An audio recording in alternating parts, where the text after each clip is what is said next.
Well met, adventurers! Did you know that side quests can be the hidden gems to any campaign? They can add depth to your world, they can give the player characters a chance to grow, and they can add some surprising twists aside from the main plot of the main campaign. Whether it's uncovering hidden lore, earning that little extra bit of coin and potentially some rare items along the way, or bonding the party through shared experiences and challenges and decisions. Side quests can enrich the adventure and make every detour feel meaningful. They're the secret sauce which can transform a good campaign into an unforgettable journey. So let's get into 5 different ones that you can use.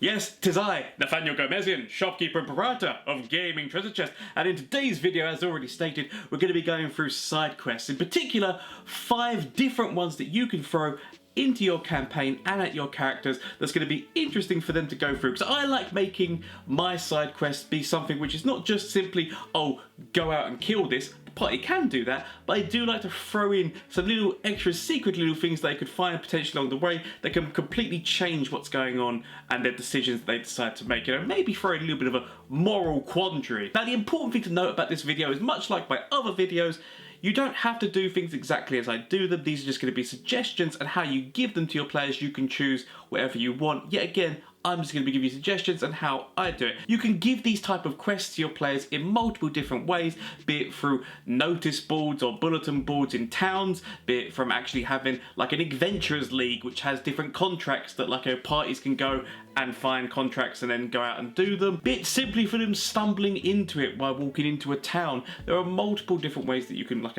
proc the hook or interest that is going to make players go into this. So it could just be that as they're travelling from point A to point B for the main quest line, like whatever the main plot is, that they travel through another town and this just happens to be going on. Whether or not they decide to get involved in it is up to them. It's whether or not the intrigue is enough to make them do so. You don't have to push your players down these routes. It's just little fun side quests that you can throw their way that can help enrich the adventure.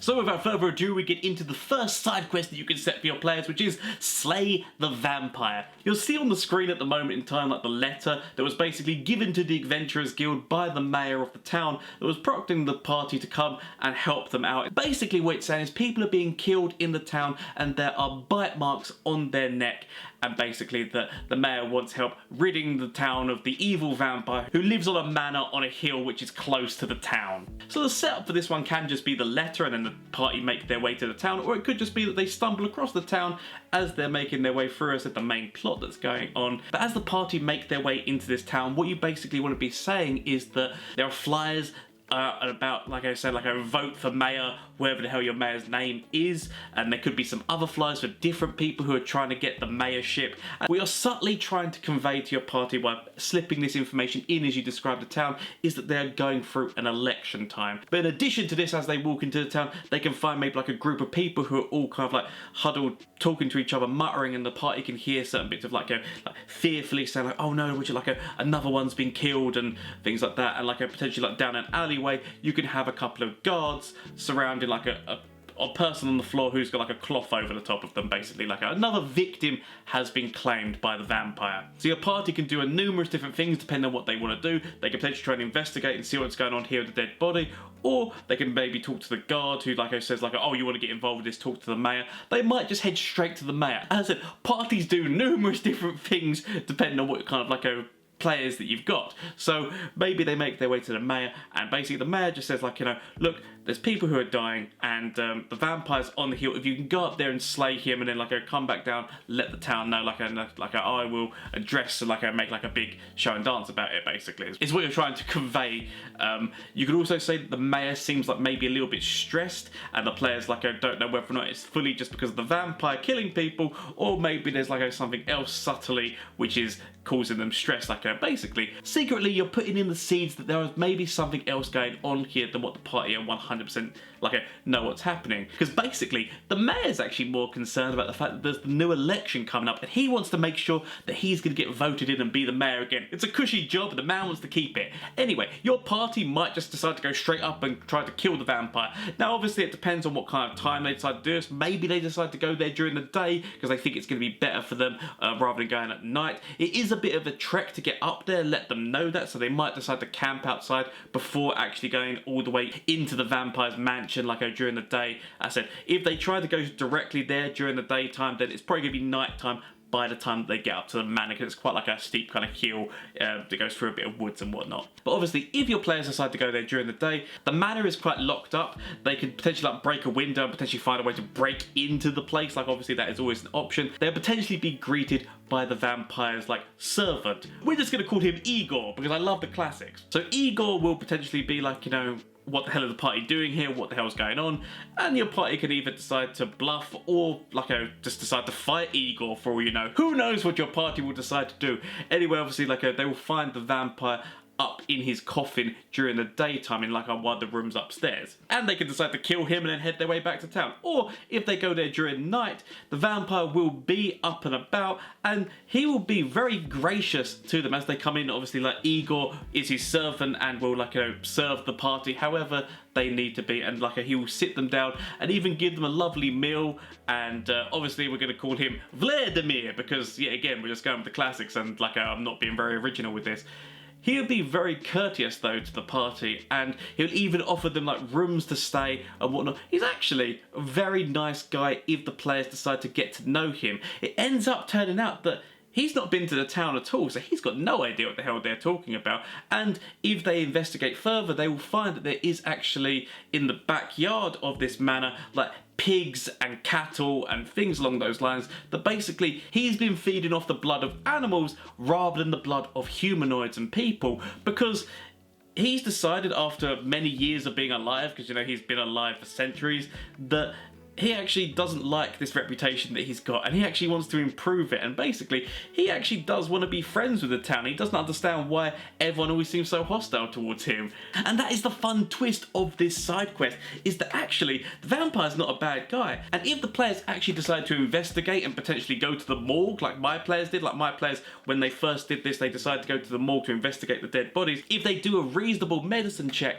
that as they inspect the bodies, there seems to still be a lot of blood in these bodies. It doesn't look like these bodies were drained of blood, basically, and that yes, there are those marks on their neck, but it doesn't 100% seem like teeth marks. It could just be that they've been stabbed, but then in two different bits to make the illusion of being bitten on the neck.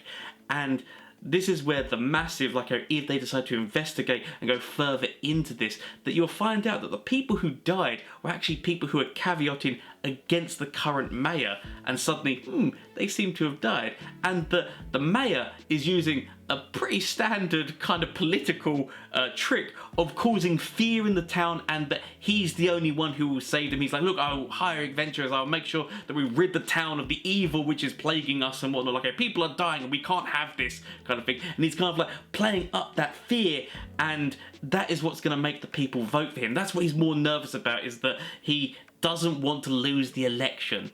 And so, obviously I said, this is the moral quandary that your party can go through.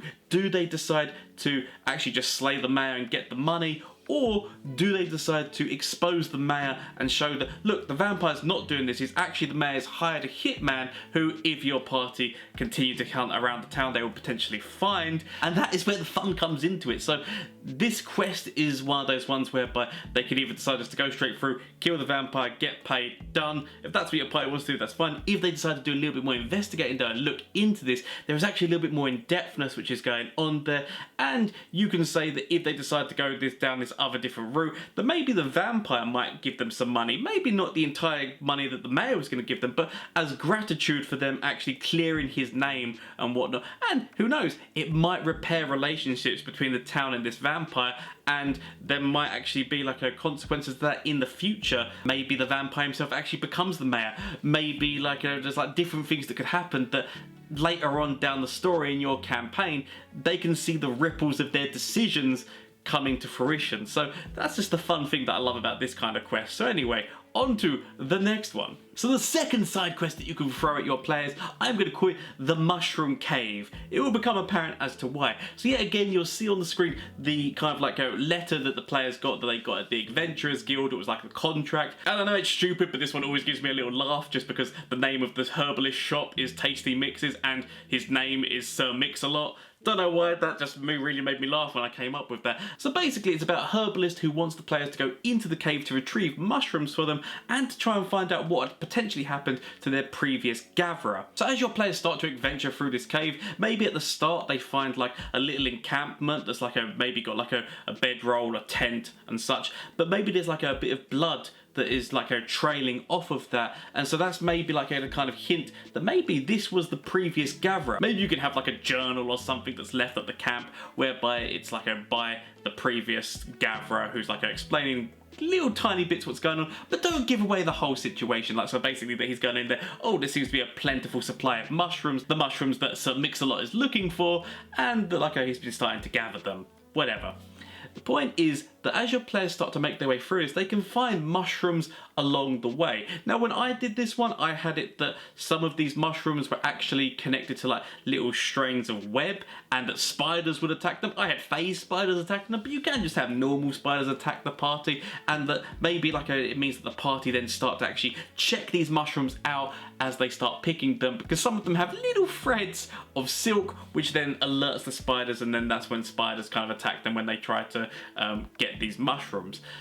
They can continue to make their way through the cave picking mushrooms as and when. You might even decide that you throw in, if they decide to talk to Sir Mix-a-Lot, that he will throw in additional money for like every single mushroom that they find. So basically, like if you find like every mushroom you find, you get a certain amount of gold. If you can also find the person who was like the previous gatherer or find out what happened to them, then obviously that's where like the main bulk of the reward is. But your party can continue to go through this different cave, and as they get to the end of it, then they find a big kind of underground planty city, which is of the Myconids. Myconids, if you don't know, are like mushroom people. They did actually appear in Baldur's Gate 3. But the little twist in this one is that you are actually picking their children, so that the mushrooms they've been picking along the way are these baby Myconids that basically like a part of their thing is that they plant them a little bit far away, then at a certain point they go back and they get them and bring them back to the town once they've grown a sufficient amount. But what's going to be interesting here is going to be how the party decide to react to this information that basically the mushrooms that they've been picking are actually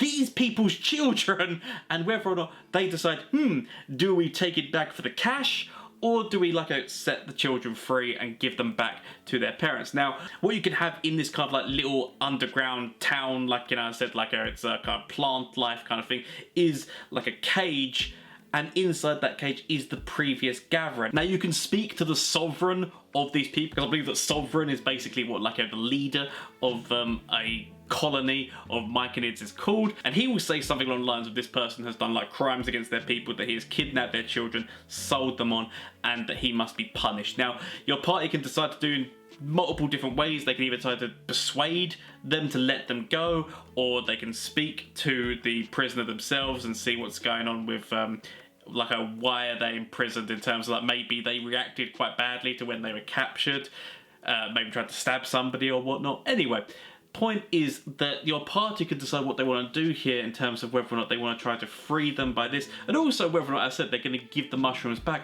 They could just decide just to attack the colony and just go for a full-on fight, which admittedly is what my party decided to do. I will explain the reason why they decided to do this, is because admittedly I don't know morally where my party was going with this, but when they said, oh, this is our children, this guy tried to sell off our children, we want them back, because basically like they know that the party have taken a certain amount of them, because basically Myconids have got like a certain thing whereby like they can detect other members of their thing like through like the anyway, the point is they know that the party had some of their children, so they asked for them back. And now the party decided to go down the route of the face of the party, said, well, the guy back at town said that he's going to give us a certain amount of gold for these, so what are you going to give us? And that's what initiated combat, because weirdly enough, actually saying to somebody, oh yeah, no, these are your children, I realise that, but I mean, there's a guy who's willing to pay us, so what are you going to give us? tends to infuriate people when you've got their children, and so that is what started combat. And as I said, that is how my party decided to go about this, but it depends on obviously how your party wants to go about this. They might decide to talk their way through this one. What happened is combat started, and the Myconoids started to lose, and so the Sovereign ordered a couple of them to go and kill the prisoner, and so that then added that secondary thing of like, you know, the party's fighting, but now there's also this other guy's life on the line, and he's caged up, so it kind of had to like split the party to kind of like help him out and whatnot. But anyway, that's just a fun little thing that you can throw at your parties to like force like side objectives in battle, but we'll go over that in a different video, I'm sure. But that's the way I said that the party decided to go about it in this one. You can have it like I had it, that basically the spiders had an alliance with the Myconoids in terms of like there was like a symbiotic kind of thing where they protected their young, but also like the Myconoids gave them something in return. However you want to go about it, you can do. The point is that your party might decide just to, they can give the mushrooms back, rescue the prisoner in some way, and then go back to town and just get paid for that. Or they can go and take mushrooms back and also get paid extra money for them. And Sir Mix-a-Lot, basically, he's a bit of a scumbag in a manner of speaking, because he actually does know what these mushrooms are. He just doesn't care because the hallucinogenic properties of them. Basically, Sir Mix-a-Lot is making drugs. That's basically where this is going. Hallucinogenic drugs, which are like an opioids kind of thing, which he is then selling on to like the rich, wealthy people, because he gets a lot of coin for selling this particular hallucinogenic. So he's a bit of a scumbag. So yeah, again, like with the first quest, sometimes the people who are giving the quests aren't as good as the party might think. Like maybe a little bit of investigation or insight checks might give them a little bit more information as to what is going on secretly behind the scenes of these different things. Obviously, you don't always have to do it. The quest giver is like a bad person. Most of the time, they're not. And as I said, this just happens that the first two suggestions that I've come up with happens to be that there's some shadier stuff going on with the quest giver.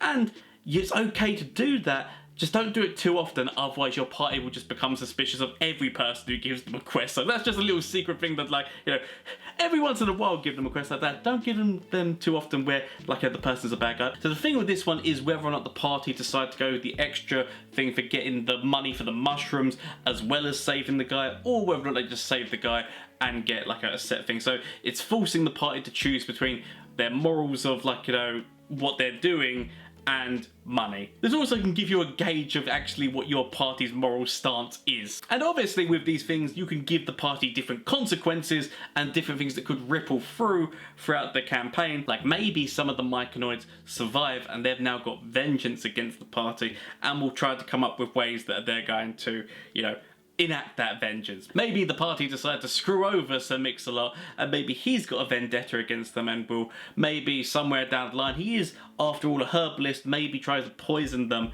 in some way. As I said, ripples and whatnot that can go through, because maybe like that they hand in the guy to the police because it shows that he's trying to sell hallucinogenic drugs and whatnot. As I said, that's just something where the different ripples of their decisions can spiral off. And that's the thing that I love about side quests that have got like maybe a moral thing or that little extra bit of ripples into the world, yet again just making your world more realistic and making their decisions just like hit that little bit deeper. So the third side quest that you can throw at your party is actually one that I really enjoyed making and actually really love, and that is the Murdered Mage. Yet again you'll be seeing like the letter that was kind of like the prompt from the Adventurers Guild as to how they were given this quest, and basically it's about Archmage Tekel saying that somebody's been murdered and that they've locked the tower down and that they want to try and find out like a who done it. So like a who, because everyone loves a good murder mystery. So your party make their way to the tower, it's all locked up and whatnot. It's basically a drawbridge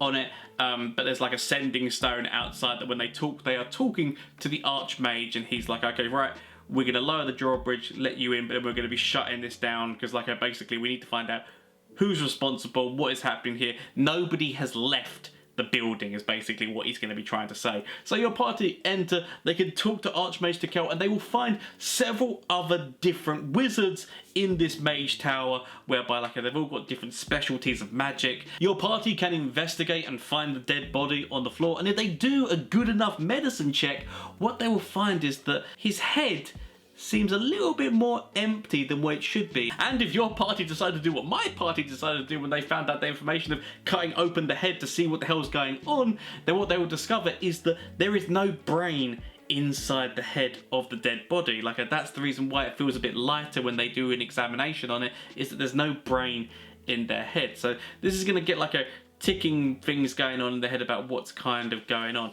Some veteran players might instantly know what's going on, but they would have to like maybe do some kind of check to see whether or not their player would know what's going on. But as you're going round, they can find that in the basement there is like a grate right near the back which has been broken open, and there's claw marks and potentially blood. Your party can talk to the other wizards and whatnot. Maybe they sit them all down in one room, maybe they speak to them all individually, and basically what they will say is that the person who was attacked, oh yeah, no, they used to spend quite a bit of time in the basement doing research and whatnot. So that's like kind of like a hint as to, okay, maybe these blood stains and these claw marks, like this is what happened, they were attacked by some kind of creature. Your party might not decide to go down that route. Your party might just decide to question all of the people. Now, what you want to do here is that when they're questioning the people, they'll say, oh, I was here at this time, I did this, like going through their day. And what you're trying to do is you're trying to make it so that one person's doesn't line up with everyone else's. Like let's say like, you know, that two of them were in the library, or like one person says, oh, what's their face was in the library, I remember seeing them, like they were got out a book or such. But in one other wizard statement, maybe they say, oh, I was in the library, I did this, but that doesn't correlate with the other two people who were in the library who said that they saw each other. They might say, oh no, I didn't see whoever it was, like they never came into the library at all. So what you're trying to do is you're trying to make one of the mage's stories not add up with everyone else's, and so that puts massive suspicion on them as to what's going on with them.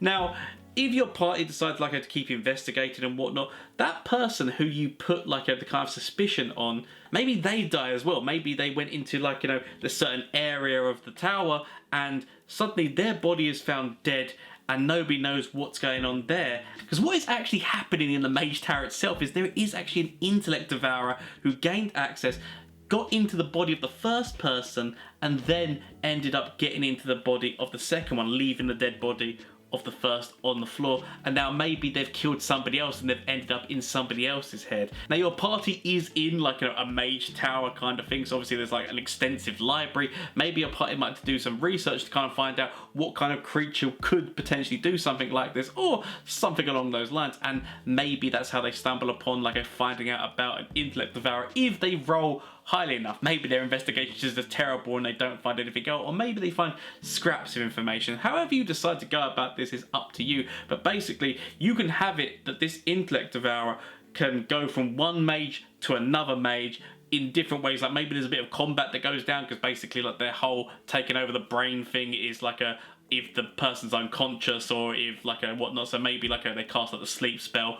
Multiple different ways that this can go down, but anyway, the point is that your players are trying to work out who's done it. It can potentially lead them down a false path, and that they think it's this person, and they find that person dead, and like, oh no, wait a minute, but it was this person, it must have been this person, and then they find out there's actually an intellect devourer, and then they can end up in a combat whereby they beat the person, but this brain intellect devourer jumps out of them, and then they've got to face that as well. There's a few different things that intellect devourers can do that can be like a kind of punishing to players in terms of it can reduce intelligence and whatnot down. So that could be interesting. And obviously if they want to get that repaired, they've potentially got to make their way to a temple or whatnot. But I love this kind of quest because it's kind of a whodunit where the party think, oh, this is going to be a killer. It's going to be a very simple thing where find out who's done that. It'd be done by lunchtime. And then it turns out there is actually something more crazy than what they could initially ever thought it was, because it's an intellect devourer who is doing this whole thing all along. And the fun thing about this quest is that you can put it into whoever seems like the right candidate, depending on who the party are talking to. Like, because maybe if they've not got everyone all in a room together where they like lock down the room and go, right, nobody's going anywhere, we're talking to everyone. If the mages are allowed to walk around, you can work out which one seems like the best one, like best candidate to like do a switcheroo or whatnot on, depending on what's going on. Your party might just find the right one straight away, and like, or your party might just decide, look, screw it, we're just going to kill them all. Who the hell knows what your party is going to decide? You can also add in different rewards that you can give for this one. Maybe the Archmage, like I was promised them gold, maybe the Archmage gives them some kind of magical item or like a spell scroll or something along those lines, just to show their gratitude for helping out. I said how you decide to go about rewards and whatnot is completely up to you, but this one's got a fun one because there's so many different things that you can do as a result of them going through and doing this, like in terms of making like the mage tower basically be indebted to them. Maybe they decide to help them out further on down the way. As I said, the decision of what you decide to do with that is up to you. But this is just a fun little side quest that's like a kind of a whodunit, and I like that kind of murder mystery kind of thing. So that's why I put it into a quest. So the fourth side quest that you can give to your party members, I'm going to call it the Hydra Conundrum. I'm not actually going to put a letter on this one because I didn't actually give my party a letter. Like this wasn't from the Adventurers Guild or a bulletin board or whatever. This one was actually just because when they went into this town, which again, they were going through this town to get to another town that was part of the main plot line. As they went through this town, what they found out is that they were celebrating. It was a big festival of food and different like a kind of like ways that this food was prepared, different meat and whatnot around the town, and like basically it was still having a good time. During this big festival though, there was like basically this druid who came in who was basically, "You're all sick, it's terrible what you're doing," kind of thing, and he's taken away by the guards. Now your party can decide to try and figure out what's going on here and maybe try and like follow the guards back and like try and question the druid to see what's happening, like in terms of like questioning him in jail. And he's going to go along the lines of telling the party that what the town is doing is sick, because underneath the town what they've got is a caged up Hydra, and how this town makes its money is that they keep chopping off heads and getting the meat off of it and basically like searing down the different bits so that it doesn't like keep growing multiple heads and whatnot, keeping it under control. And that's how they're getting food, and they're sending this food, like basically they're exporting it, and that's why this town has got so much money and is basically celebrating a big festival of food, because how much meat they basically get off of this Hydra. It's kind of a never-ending source of meat for them because they keep chopping off heads and they keep regrowing back, and then they chop more heads off, and that's how they're getting all this thing. So yeah, again, it's a very moral conundrum for your party what they decide to do here, because if the party decide to stay at the festival, maybe they might talk to the mayor and be like, "Oh, what was that all about?" And basically the mayor would be like, "Oh, we keep having trouble with these druids who basically keep trying to cause a stir, blah blah blah." What happened in my one was that obviously I said they took this druid away, the party followed, but then they decided to head back to town. They didn't actually question the druid at all. They ended up going back to town because they talked to the guards, who then said, "Oh, you should talk to the mayor if you want to find out what's going on with this guy and whatnot." As I said, you can just have it that they speak to the druid and druid explains the situation to them, and then he basically says that he's going to cause a distraction.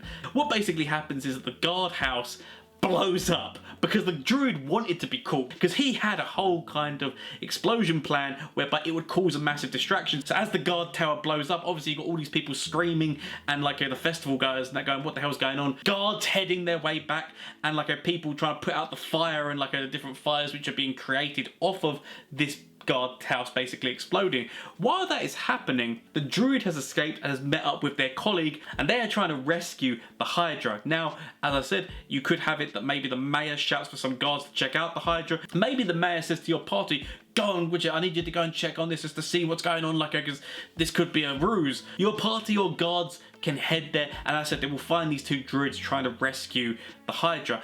But this is an interesting quest line because it is your players have to decide, do they side with the town and stop the druids, or do they side with the druids and rescue the Hydra? Now, obviously you can come up with different things in terms of maybe the mayor says to them, "Oh, these druids have caused too much problems. I want you to go and find their grove and capture the rest of them, basically, and I'll give you a certain amount of gold." Or the druids be like, "Oh, help us to save this Hydra who's basically being tortured by this town, for its meat, and if you help us, then we will be ever in your debt." And basically the ripples of this quest line can be that if your party help the druids and rescue the Hydra, then the druid's grove is in the player's debt, and basically potentially they can call that in at another point. Maybe there might be some monetary reward, maybe there might be some kind of magical items that the grove gives them as thank you, because maybe they don't have a lot of gold, but obviously being druids and one with nature, there could be something that they can still give the party that is an item of use to them. But obviously I said if it's the town, then they would give them gold. Now, if your party decide to side with the town and stop the druids, then obviously, like, they'll be given gold and whatnot by the town, but, like, the town's really not going to care about, like, helping them out in the future, potentially, like a kind of thing. Like, they might do, it depends on how you decide to play this, but basically the town will still like the players. Like, there'd be a little bit more of an elevated status in town. If they decide to go with the druids, they basically can't go back to this town. Like, if the mayor and the guards have seen them and seen they've helped out and whatnot, then they really can't go back to this town unless they maybe disguise themselves to go back to this town. Because what happened with my party is that they really made themselves known to the town, and they basically like spoke to the mayor and was like, oh, don't you worry, we'll defend the Hydra. If you give us this money, what happened is we'll stand guard and we're like send somebody to go and get the druids. And obviously they then did the switcheroo on this and actually ended up siding with the druids, and so they said they were going to have people guarding the Hydra while they were sending people out to get the druids, whereas really they got the druids, got back, rescued the Hydra, and then left. So the mayor and the guards are very much knowledgeable about the fact these guys were involved. There was none of their bodies found. There was no blood because no combat went down in the situation. And especially considering the fact that they gave their party name, as well as obviously like the mayor saw every single member of them. They are very much banned from this town, and if they go in there, they will be probably jailed and whatnot. So obviously, I said they can disguise themselves in some way if they wanted to go back to that town, but they've pretty much locked themselves out of that town. So that is a ripple which could happen to your party members. Another interesting one which my party members are starting to discover because they help the Hydra is that as they're going in different towns and whatnot and like resting for the night, maybe getting food and whatnot given to them by taverns and such, that if they've got food that's got meat in it, slowly but surely the prices are starting to go up. Because this town was providing a lot of meat to different towns in the nearby area and whatnot, like through export, because obviously they're no longer there, they've no longer got that Hydra to do that, prices of meat are now soaring because they don't have an alternative at this moment in time. Obviously, as time goes on, that will start to subside and go down a little bit more, because obviously somebody else will come up with some other meat venture, or like there'll be another farms, blah blah blah, and obviously the meat price will stabilize. But at the moment, meat prices are skyrocketing because there's no like a massive amount of meat that just keeps getting produced and produced and produced. So that is something which can be a consequence for the party doing the actions that they do, is that maybe like meat prices start to go up and they're starting to realize that. Now, so yet again, you can have it that if they do side with the town, maybe they make an enemy of the grove of druids, so like that might come back on them at some point, like this grove of which the druids might try and hunt them down. So yeah, again, just another moral quandary that you can throw at your players and see what kind of side they decide to go with. Now, I said there's the different ripple effects that can happen depending on the choices that they make. So the fifth and final side quest that you can throw at your players is actually one that my DM threw at me at one point, and we're just going to call it Trouble at the Old Church. So yeah, again, you'll have a little letter which was sent to the Adventurers Guild by the quest giver, basically saying that like their son had gone missing. They thought that they had eloped and that like everything was fine, but that the bodies of his son and their lover was found at the church, and there's something like a dark going on at the church, basically something mysterious and such. There's something like some evil going on. Your players can make their way to the town, they can speak to the quest giver, and they might decide just to go straight to the church, or they might just like investigate and see if anyone knows any information around town. So if they go to the church, it's a very dark and eerie kind of thing. It's basically like in ruins, and like it's got like a tree life and whatnot growing all over it. It's a very old and abandoned church, basically. But when they go in there, they can feel a kind of presence which is around them. They feel like they're being watched, but they can't see where from. Because it turns out the main enemy in this church is actually a wraith, like a spiritual being of vengeance who just wants to attack and rip people apart and whatnot. And so your players can then engage and have that battle. Wraiths are actually very interesting because if you look at their kind of abilities and you look at their different resistances, they're actually resistant to a lot of different things if it's not from magical weapons which have been somehow imbued with silver. So they don't take a lot of damage from non-magical attacks most of the time. So if you've got like fighters and whatnot, mostly if they've not got a weapon which has been silvered, this could potentially become quite a big risk to them. Now, the way that my DM got around this is that if the party actually investigate in the town, what they find out is that the wraith spirit is actually that of a woman who was taken from her lover, basically, who he's the one who is left in town. You can decide what the tragic backstory is yourself, but basically it's along the lines of that, like, the town was attacked and he was trying to rescue her but didn't get to her in time because basically she hid in the church with a bunch of other people and the church was attacked and they were all killed, but like she was trying to defend everyone else and she wanted to get back to her lover and sadly obviously was unable to. So she's a very restless spirit and that's what's kind of going on here. And what you can find out is that she's buried in the cemetery in town. Now this bit isn't exactly canon for wraiths, but it's what my DM did. It's a very interesting thing that you can do that just adds a little bit more to the kind of like plot and story of what's going on in this quest, is that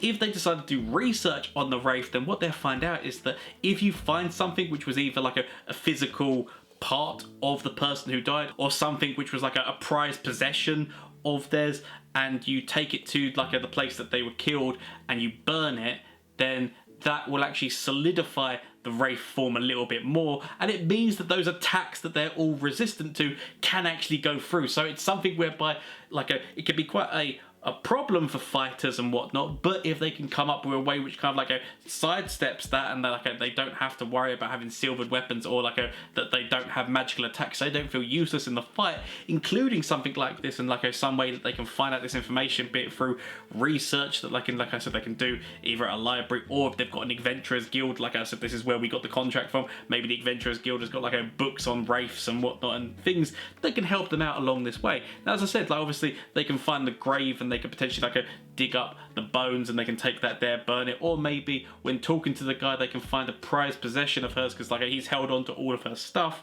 and so maybe they take something like a photo or something that was meaningful to her, like a hairbrush or something, take it back and they burn that, and that's what does this. So there's multiple different ways that you can do this. A fun little thing that you can add into this as well as any of the other quests, but this is what our DM did on this one, so I'm going to give it to you on this particular quest, is that when your party is like maybe looking around town or maybe they decide to rest up for the night in a tavern, there's another group of adventurers who are talking about they overhear another group of adventurers talking about this wraith and maybe yeah, no, we've got to go deal with this thing. So potentially there's a competing group who maybe have got this contract or maybe have seen the bulletin or whatnot, and so this can be interesting to see what your party decides to do. Do they decide to work with the other group and maybe be okay, right, if we all work together we've got a better shot, and but it means they're going to be splitting the money more? Or do they really get their ass into gear and decide to actually kind of get stuff done before the other group can do it so that they can claim the reward and beat them to the punch? Do they wait until the other group starts initiating combat and then they swoop in at the last minute? Maybe if the other group gets defeated, so that the wraith is kind of weakened and they get out of a weakened state. As I said, that's not the best thing that your party can do, obviously, but it might be what they decide to do, and it can be interesting when you throw in another party that's trying to do the same quest as your party to see what they decide to do. What happened with us when we did it is that we tried to beat the other group to the punch, so we basically got our asses into gear, found out information, and went there, burnt some of their bones, and beat the wraith. What actually turns out is that the other group were after the wraith because they were actually after the wraith essence. Basically, when you beat the wraith, you can say there's a little thing which appears, and you can either destroy it or try to capture it in some way, like in a jar or something. This other group was trying to get the wraith essence because they needed it. It was basically part of a recipe, potentially to do something, and that's what they were after, as a selfless thing to try and help somebody else out. So it made us feel bad in the end that we had done that. But as I said, you could decide to do whatever you want with this. Maybe it is just another competing party who has got the same contract and is trying to do it, and your party then have to beat them. And the decisions that they make, obviously, yet again, can ripple off. Maybe they make an enemy of this group because this group finds out that they were the ones who did it just before them or something. Or there could be something which goes on which then maybe this comes back in the future to bite them in the arse, or doesn't come back in the future. But those are the 5 little fun side quests that you can throw at your players that I've come up with today. As I said, I tried to come up with, when I come up with quests, there's got to be, to me, some kind of moral kind of quandary maybe, or something that just makes it interesting, where ripples can go out into the world, where the players' decisions can actually really make a big impact on the world that they're currently in, because as I said, it just makes them feel more connected and in depth to the world that they're currently in. So that's just a fun way that I like to do quests. I will probably make more videos like this, so if you are interested and enjoyed yourself along the way, I do make puzzle videos as well. So if you enjoy yourself, why not hit that subscribe button where you can get yourself more content like this, so you can get more quests, more puzzles, more whatever the hell, D&D related stuff, and like the video, all the YouTube-y nonsense. I would love to hear down in the comment section down below any kind of quests that you've gone on which really stuck with you. I'd love to hear them down in the comment section down below, as well as obviously it will help other DMs to come up with ideas as well. There is also a Discord if you wanted to join the Discord. It's very small at the moment, but I would love to make a lovely community of people where we can all talk about different ideas, puzzles, quests, D&D in general, maybe find groups and such. So if you like the idea of that, then please head over that. Links all down below. And if you want to support the channel and help a little man's dreams come true, then why not also consider heading over to the Etsy store of Gaming Treasure Chest, where you'll find loads of D&D related 3D printed objects that I've designed myself that are all like weapons and dice towers, dice holders, such and such. So if that is something which you like, then please, links down below as well. And if you decide to buy anything, it would really help me out. But don't feel forced. I don't want anyone to feel forced into buying anything. It's just if you want to and you like the idea, maybe you want to get a gift for somebody for Christmas or such, then the option is there. But I said, never feel forced into these things. But anyway, I hope that you have a great day. Until next time, goodbye.